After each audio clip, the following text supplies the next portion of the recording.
Sección 8.82. Probador para la clase banco. El programa aplicación banco pues estaría utilizando a la clase banco. La idea es pues revisar que efectivamente los diferentes métodos funcionan como se espera. Y también pues hace uso de la clase escáner fácil. Ahí se me fue un 1. Es decir, no, es escáner fácil. Bueno, ok. ¿Qué hay con esta aplicación? Bueno, podemos ver así de rápidamente. Esta es una aplicación que va a crear un objeto del cual se está, de la clase de la cual se está pretendiendo probar, que es la clase banco, y vamos a referirnos, la referencia en este caso es mi banco, y para eso, se crea un objeto de ese tipo, ¿no? De tipo banco. Fíjate que no sé si observaron ustedes cuando vimos el diseño de la clase banco, que no tenemos o no hay un constructor, tenemos un atributo, que es en este caso lista, y todo lo demás son puros métodos. No hay ningún constructor. Bueno, en una situación como esa, en la que diseñas una clase y no pones un constructor, hay que recordar que Java, pues en este caso, estaría creando o te estaría dando un constructor por defecto o el constructor sin argumentos, ¿no? Y es el que se está utilizando aquí en la línea 5. Aunque también podemos, y no es necesario el constructor porque el atributo lista que aquí tenemos en la línea 5, además de estar declarando ese atributo, también observamos que se estaba creando o se crea al momento de que se crea un objeto de este tipo, del tipo banco, se está creando pues el array list. El array list que en este caso pues va a manejar cuenta bancaria, por eso allí en los corchetes angulares pues ya no se vuelve a indicar porque toma la información o infiere el tipo de acuerdo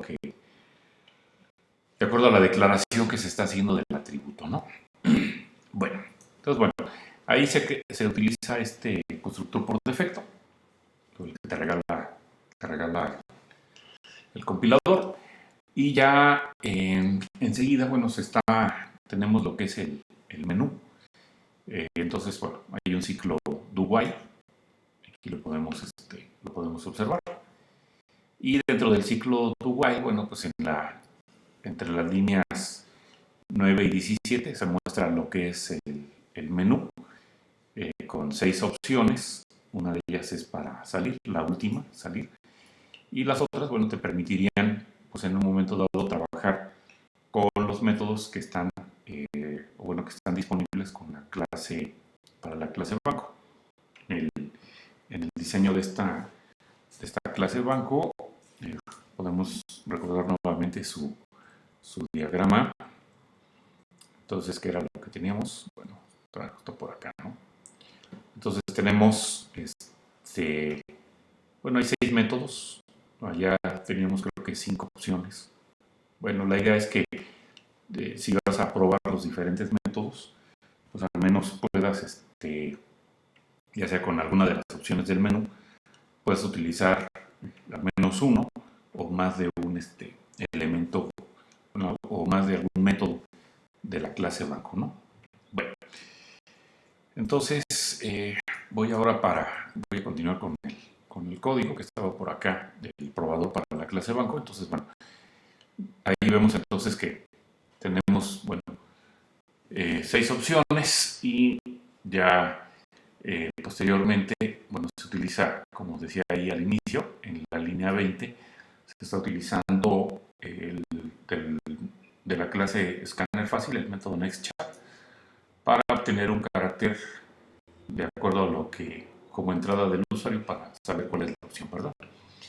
Y posteriormente, pues ya hay una una estructura de selección que va a probar la variable opción, donde cuando tengas el carácter 1, bueno, se estaría ejecutando opción 1, pasando el parámetro, bueno, pasando un objeto, mi banco, que es la clase colección, y ya después, bueno, cuando se termina, se hace el break para que entonces se salga del switch y ya se revise si se repite el ciclo o no, ¿verdad? Y así, de igual manera, está hecho para las otras 4 opciones. Con con el carácter 2 se llama opción 2 y así sucesivamente, ¿no? En el caso de que sea la opción de salir, bueno, simplemente tiene un break para que se pueda brincar esta sentencia. Y en caso de que el valor no esté entre 1 y 6, bueno, pues estaría mandando este mensaje, ¿verdad? Entrada no válida. Ya, entonces en las diferentes opciones, bueno, la primera opción sirve en este caso para crear cuentas, que es la opción 1. La opción 2 se encarga de quitar. La opción 3, pues es la de retirar. La opción 3 es de depositar, la opción 4 es para retirar y la opción 5, bueno, te permite revisar una cuenta. Básicamente te debería de dar la información de la cuenta en caso de que exista. Y finalmente la opción 6 para salir, ¿verdad? Bueno, entonces, si vemos la implementación de las diferentes opciones, voy a poner acá en el editor, la primera opción, que era para agregar una cuenta, pues lo que tiene que hacer en este caso el método, pues es solicitar un número de cuenta, bueno, un mensaje solicitando el número de cuenta, y después se utiliza el método nextString de escáner fácil. Observa que para este caso pues no hay que crear el objeto porque el método nextString ya hemos comentado que es un método de clase, por lo tanto para poderlo utilizar lo calificamos con el nombre de la clase. Y bueno, la cadena que se le hace guarda aquí en esta variable local de tipo string llamada número, y de igual manera se procede con cuenta, ¿verdad? Posteriormente, bueno, del objeto banco, referido por banco en, se utiliza el método agregar cuenta pasando 2 cadenas y el resultado lo que devuelve el método agregar cuenta se asigna la variable resultado que es declarada aquí en la línea 45, ¿verdad? Y ya posteriormente, bueno, se procede a revisar el valor de esa variable y en caso de que el resultado haya sido verdadero, bueno, se pone la leyenda cuenta agregada. Caso contrario, bueno, se dice que el número de cuenta ya existe. La opción 2, que es para quitar cuenta, bueno, para esa situación, pues nada más necesitamos solicitarle al usuario el número de cuenta, y ya se llama el método remover cuenta, y posteriormente, bueno, lo que devuelva es asignado a la variable local booleana que se está declarando encontrado. Se revisa esa variable y bueno, se ponen los mensajes correspondientes. La opción 3 era para hacer un depósito y entonces, bueno, ahora se va a pedir número de cuenta, se va a pedir la cantidad que se va a depositar y se llama al método depositar dinero, pasando esas dos cadenas, ¿no? Y ya, bueno, dependiendo de lo que me devuelva, lo que me devuelva se asigna a la variable encontrado, después se procede a decodificar lo que tenga la variable booleana. Entonces, si tiene true, bueno, pues ya se pone el mensaje de dinero depositado. Caso contrario, bueno, se indica que la cuenta no existe. La opción 4, bueno, sirve para hacer un retiro. Digamos, pues esa debería ser parecida a la opción 3, ¿verdad? Tiene que pedir el número de cuenta y también debe de pedir cuál es el monto que se va a retirar. Después se llama el método retirar dinero y en esta variable que aquí se está llamando OK, se deja el resultado de la llamada al método retirar dinero de la clase banco. En el caso de que OK sea verdadero, bueno, pues en ese caso se indica retiro hecho. Y si fue falso, bueno, decíamos que la razón por la cual puede devolver, retirar dinero falso es porque o no existe la cuenta o hay fondos insuficientes. La opción 5 te permite recuperar información de la cuenta, y entonces para esa situación se le pide al usuario que pues proporcione el número de cuenta, y después se llama al método getElemento de la clase banco a través de banco en, pasándole el número, y la información, bueno, se queda, bueno, lo que devuelve el método se deja en esta variable local, cuenta bancaria llamada cuenta. Si cuenta en este caso es diferente de null, bueno, o sea, si encontró la cuenta, bueno, pues ya se despliega número, nombre y saldo, ¿verdad? Y con eso, pues entonces estaría, bueno, esas son las 5 opciones que tiene pues este probador llamado aplicación banco. Entonces, cuando ustedes ejecuten, una vez que lo hayan descargado y compilado, aplicación banco y la clase banco y la clase escáner fácil, unas cuantas clases, entonces al ejecutar aplicación banco, pues lo primero sería intentar crear unas cuentas, ¿no? Voy a crear unas 3 cuentas. El número de cuenta, bueno, se va a pensar que es la cuenta 1 y esta es para Abel.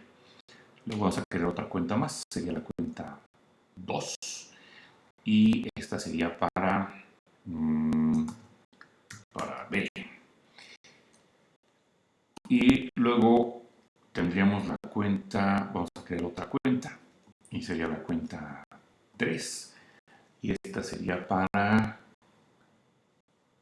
Carlos. Y listo. Entonces ya tengo 3 cuentas. Bueno, pues ahora voy a intentar quitar una cuenta. Para eso le utilizo la opción 2 y me pide que se ingrese el número de cuenta. Bueno, tengo la cuenta, la 1, la 2 y la 3. Puedo darle un número de cuenta no válida, por ejemplo la 4, quitar la cuenta. Y ya vemos que me dice que no existe la cuenta. Bueno, voy a volver a quitar una cuenta, pero ahora le voy a dar un número de cuenta válido. Por ejemplo, puede ser la cuenta la 2, y de esa manera ya nada más me quedaría la 1 y la 3, ¿verdad? Y vemos que me dice que la cuenta fue removida. Bueno, podríamos ver si efectivamente la cuenta fue removida, y para eso puedo utilizar la opción 5, que es revisar cuenta. Entonces, ahí en la opción 5 me va a pedir ingresa el número de cuenta, pues le doy la 2, que fue la cuenta que quité, y ya vemos que me indica que no existe esa cuenta dentro de la clase banco, ¿verdad? Si vuelvo a intentar la opción 5 de revisar cuenta, y le pongo, por ejemplo, el número de cuenta la 1, pues ya me dice, ya me da la información de la cuenta 1 con el nombre Abel, y tiene un balance de 0. Bueno, intentemos hacer una operación de depósito, que es la opción 3. Y entonces, bueno, vamos a hacerlo si quieren para la cuenta 1. Entonces ahí le doy cuenta 1 y vamos a depositarle 500 pesotes. Ya está. Entonces me informa que dinero depositado. Ahora, podría yo intentar hacer un depósito a una cuenta que no exista. Por ejemplo, la 2, que ya la agregué, pero ya también la quité. Entonces, al ingresar el número de cuenta, después me pide el monto a depositar, también unos 500 pesotes. Pues ya me dice que no existe esa cuenta, ¿verdad? Bueno, me haría falta probar la opción 4 para retirar. Bueno, a lo mejor antes podría utilizar la opción 5 para ver que efectivamente sí están los 500 pesotes de la cuenta 1. Y ahí lo vemos. Sí, 500 pesotes. Bueno, ahora voy a intentar hacer un retiro. Entonces, vamos a hacer un retiro pues a la única cuenta que sí tiene, que es la 1. Y entonces le voy a retirar, ¿qué te gustan? 300 pesotes. Ok, 300 pesotes. y ya me dice retiro hecho. Después de ese retiro, el saldo que debería de tener la cuenta, si tenía 500 y le quitamos 300, pues debería de ser 200. ¿Cómo me doy cuenta de cuánto es lo que le queda? Pues usando la opción 5. Entonces ahí le pongo 5. Y ya me pide el número de cuenta, le doy la 1 y ya me dice 200 pesotes. Bueno, ahora voy a intentar hacer un retiro más, pero ahora veámoslo intentando la cuenta 1, pero ahora pasándome del balance. Vamos a retirar otros 300. Y ya me dice, no existe esa cuenta o fondos insuficientes. ¿Cuál es la razón aquí para nosotros? Pues en este caso es fondos insuficientes, ¿verdad? Entonces, también podría intentar hacer un retiro a una cuenta que no exista, por ejemplo la 2, y quitarle 500 pesotes. Y en ese caso, pues la razón es porque pues, no existe esa cuenta, ¿verdad? Bueno, y la última opción que me haría falta pues sería la 6, la de salir, y con eso pues termino de utilizar este probador de banco llamado aplicación banco, ¿de acuerdo? Bueno, pues ahí está entonces el código, y bueno, pues ahí se hacen algunos comentarios que bueno, pues ya los formulamos al estar revisando el código. Bueno, y bueno, también hay una corrida o una ejecución de esa misma, utilizando otros números de cuenta y a otros usuarios. Bueno, pues ahí podrían ustedes hacer su propia corrida. Pero bueno, después de eso, pues ya tendríamos entonces que hablar de los beneficios de la programación orientada al objeto, o PO. Y bueno, en este capítulo, el 8, y en el previo, donde estuvimos utilizando clases, por un lado, en el 7 vimos cómo usarlas y en el 8 vimos cómo crearlas, pues vimos que las clases pues son tipos de datos, ¿verdad? Y entonces vimos el proceso de construcción de clases, pues permite esconder datos de una clase cuando utilizamos, por ejemplo, private, y de esa manera pues no nada más escondemos lo que son atributos, el encapsulado, sino que también es posible ocultar métodos, como lo fue en el caso de la clase banco.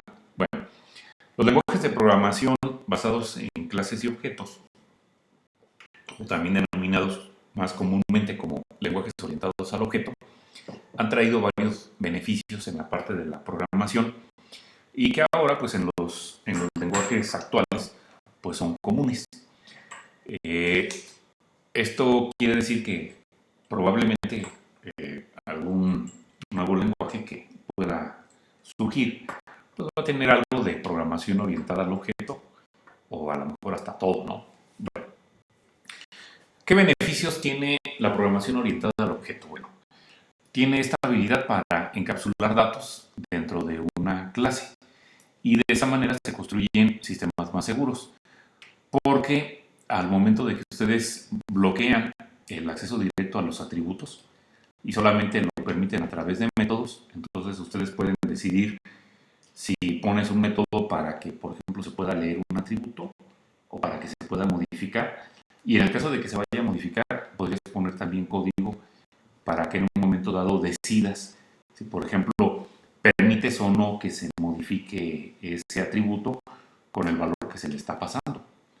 Suponte que es un método, por ejemplo, para modificar una calificación, y si la calificación debe de ser un valor que está entre 0 y 10 y se le pasa un valor como 100, pues en ese caso no debería de hacer la modificación, ¿verdad? Entonces, bueno, eso no hemos visto todavía algún ejemplo de eso concretamente, pero eso es algo que también se puede hacer. Bueno, con la aproximación o la orientación, o bueno, con esto de la programación orientada al objeto, es más fácil reusar clases varias veces. Por ejemplo, en el caso de la definición de cuenta bancaria, ya la hemos usado en varios lugares, y no fue necesario que escribiéramos una clase nueva, cuenta bancaria, cada vez. Esto me recuerda por ahí algunas de las últimas tareas que les dejé, en donde tenían que utilizar, por ejemplo, la clase rectángulo para escribir un probador, precisamente como el que acabamos de ver para banco. Y alguno por ahí, pues yo creo que no vio la manera de cómo poder utilizar la clase rectángulo y terminó escribiendo el código de la clase rectángulo dentro de la clase probador rectángulo. Y por supuesto, bueno, le funcionó, pero pues eso no es lo ideal, porque si tú ya tienes una clase rectángulo, pues ¿qué es lo que tienes que hacer? En este caso, reusarla, ¿no? Eh, yo quiero pensar que sí la quisieron reusar, pero pues no lo pudieron llevar a cabo. Bueno, vamos a ver en el capítulo 9 cómo es posible refinar clases. Esta refinación permite en un momento dado que podamos hacer una clase con más atributos a partir de alguna clase que ya se tenga. Por ejemplo, podrían ustedes tener la clase,